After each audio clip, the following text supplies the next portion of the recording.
Hello दोस्तों, welcome back to my channel. मैं हूं रमेश चौधरी और मैं लेके आया हूं आपके लिए जोरदार टॉपिक, बहुत ही शानदार, जो राजस्थान जीके में बहुत ही इंपॉर्टेंट है। और इसके अलावा राजस्थान माध्यमिक शिक्षा बोर्ड राजस्थान और बीए के ग्रेजुएशन एग्जाम के लिए भी बहुत ही ज़्यादा इंपॉर्टेंस रखता है। दोस्तों, आज का टॉपिक है इंदिरा गांधी नहर परियोजना। ये पढ़ने से पहले मैं आपको बता दूं, अगर आप मेरे चैनल पर नए हो तो प्लीज़ लाइक एंड सब्सक्राइब जरूर करें ताकि आने वाली हर नोटिफिकेशन आप तक पहुँच सके।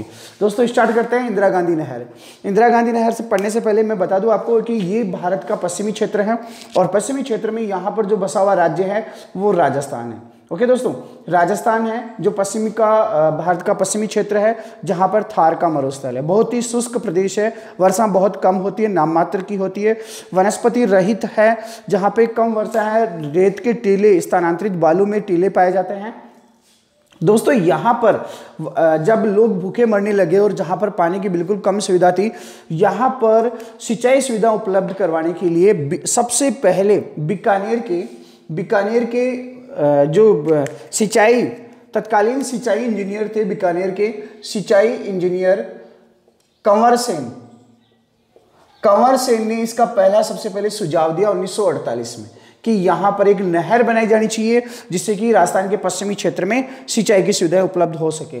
1948 में पहला सुझाव दिया कंवर सेन ने।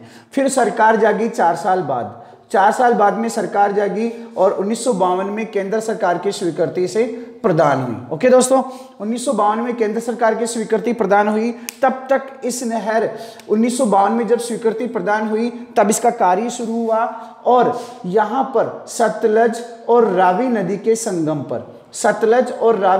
संगम पर एक बांध का कार्य शुरू हुआ, जिसका नाम था, उस बांध का नाम था हरिके बेराज नामक बांध का निर्माण कार्य शुरू हुआ। ओके दोस्तों, और फिर इस नहर को नाम दिया गया राजस्थान नहर।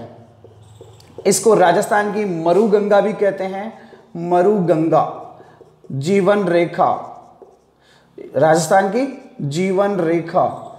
इसके अलावा भाग्यश्री भी कहते हैं इसे। दोस्तों, ये नाम आए तो कंफ्यूज नहीं होना, राजस्थान नहर भी कहते हैं, इंदिरा गांधी नहर भी कहते हैं, मरुगंगा भी कहते हैं, राजस्थान की जीवन रेखा भी कहते हैं और राजस्थान की भाग्यश्री भी कहते हैं इस नहर को।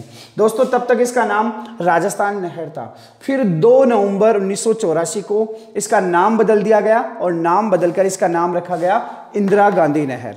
राजस्थान नहर से इसका नाम क्या हो गया? इंदिरा गांधी नहर। कब? 2 नवंबर 1984 को।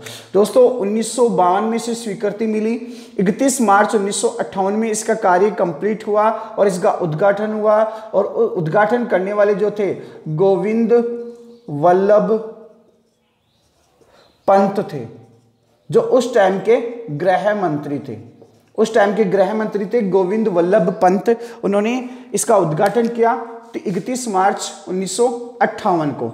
ओके दोस्तों, अब स्टार्ट करते हैं फिर राजस्थान नहर के बारे में जानकारी। देखो, राजस्थान नहर जो है पंजाब से आने वाली सतलज और रावी नदी के संगम पर एक बांध बनाया गया, हरिके बेराज बांध।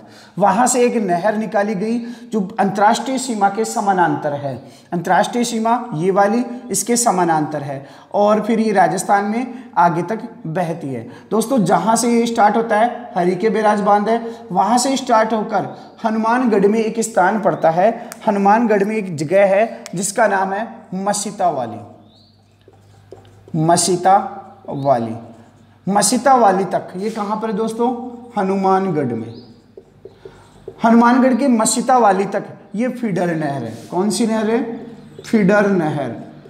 फीडर नहर मतलब नहर का ऐसा भाग जहां पर जल का उपयोग नहीं होता।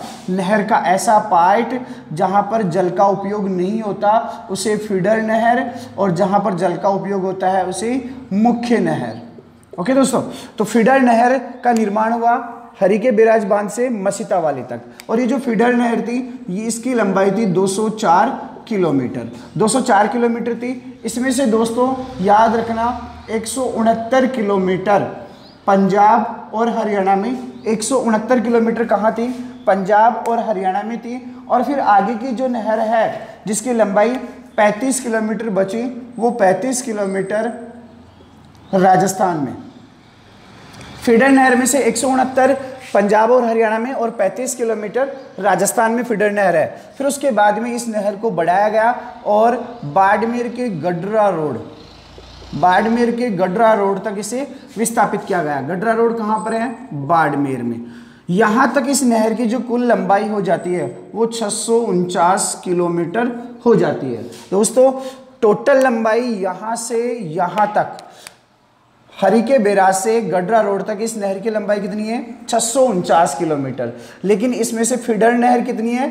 204 किलोमीटर। ओके दोस्तों, इस यानी कि इस नहर के 204 किलोमीटर भूभाग में जल का उपयोग नहीं होता, बाकी जो नहर का भाग है वहां पर जल का उपयोग होता है। ओके दोस्तों, इसके बाद में अपन देखते हैं कौन कौन से, इसका निर्माण जो है 2 चरणों में पूरा हुआ था। 2 चरणों में इसका निर्माण पूरा हुआ था। पहला चरण जो है उसमें पहले चरण में फीडर नहर और दूसरे चरण में मुख्य नहर का निर्माण हुआ। ओके दोस्तों, दूसरे चरण में किसका निर्माण हुआ? मुख्य नहर का। अब बात करते हैं अपन कौन कौन से जिलों में सिंचाई सुविधाएं उपलब्ध करवाती है। राजस्थान के कौन कौन से जिलों में ये जो नहर है ये सिंचाई की सुविधाएं उपलब्ध करवाती है।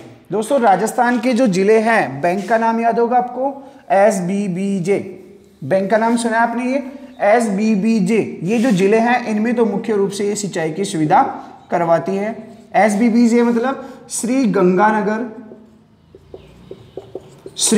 गंगानगर, बीकानेर, बीका, बाड़मेर और जैसलमेर। ये 4 जिले हैं जहां पर ये मुख्य रूप से सिंचाई की सुविधा उपलब्ध करवाती है। इसके अलावा चूरू और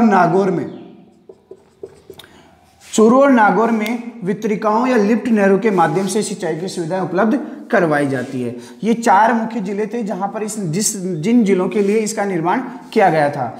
दोस्तों ये एशिया की सबसे बड़ी मानव निर्मित नहर है और इस नहर को आगे बढ़ाकर आगे आने वाले समय में इसे कांडला पोर्ट से जोड़ने की तैयारी है।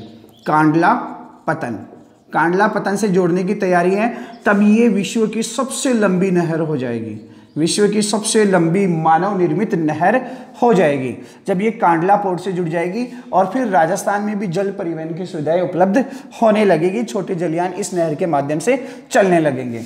अब दोस्तों अपन बात करते हैं राजस्थान, ये जो नहर है, इंदिरा गांधी जो नहर है, इसमें क्या है कि इसका बहाव इधर पूर्वी साइड न होने के बजाय पश्चिमी साइड है। और दोस्तों आपको पता है पश्चिमी साइड पाकिस्तान आ चुका, उधर पानी अपने ले जाने से कोई मतलब नहीं, तो पूर्वी साइड लाने के लिए लिफ्ट नहरों का निर्माण किया गया। लिफ्ट नहरें क्या होती है? ढलान के विपरीत जब जल को भेजना हो तो पानी को ऊपर उठाया जाता है और फिर नहरों में छोड़ा जाता है, जिससे जो नहर का पानी है। बात करते हैं इंदिरा गांधी नहर की मुख्य शाखाओं की। ओके दोस्तों, इंदिरा गांधी नहर की प्रमुख जो शाखाएं हैं वो 1, 2, 3, 4, 5, 6, 7, 8 और 9 है। ओके दोस्तों, इंदिरा गांधी नहर की प्रमुख शाखाएं कितनी है? 9। अब अपन देखते हैं कौन कौन सी है। रावतसर शाखा हनुमानगढ़ में है, अनूपगढ़ शाखा गंगानगर में, सूरतगढ़ शाखा गंगानगर में, पुंगल, चारणवाला, दातौर, बिशलपुर ये बीकानेर में है, और शहीद बीरबल जैसलमेर में, और सागरमल गोपा ये भी जैसलमेर में। दोस्तों इनको याद कैसे रखना है? इसको याद ऐसे रखो आप, हनुमान रावत, ओके। फिर दूसरा अनूप और सूरत ये गंगा के समान। अनूप और सूरत किसके समान? गंगा के समान। अनूपगढ़ सूरतगढ़ दोनों कहाँ पर? गंगापुर। फिर तीसरा आता है बीकानेर का, तो बीकानेर वाला आप ऐसे याद रख लो, पूंछ दाबी बीकाकी, पूंछ दाबी बीकाकी, पूंछ पुमिस, पुंगल, चैमिस, चारणवाला, दामिस, दातौर, बीमिस, बिशलपुर और बीकाकी मतलब बीकानेर में, पूंछ दाबी बीकाकी। और या फिर आता है शहीद सागरमल और जैसलमेर वाला, इसको याद करो आप, शहीद सागर जैसलमेर में,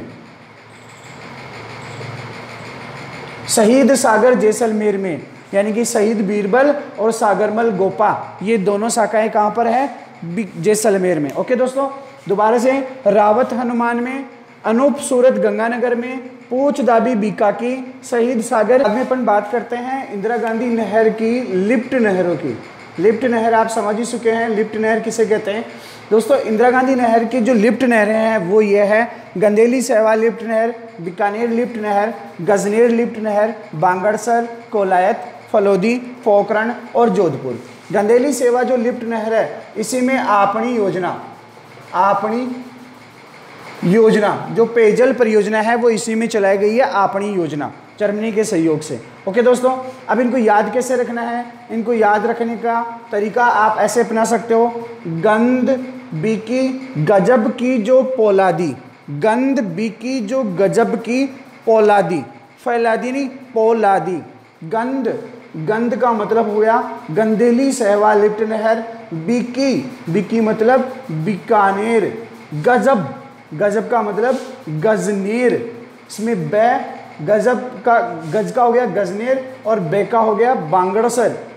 फिर आगे आता है की का हो गया कोलायत, जो का हो गया जोधपुर और पो का हो गया पोखरण और लोधी का हो गया फलोदी।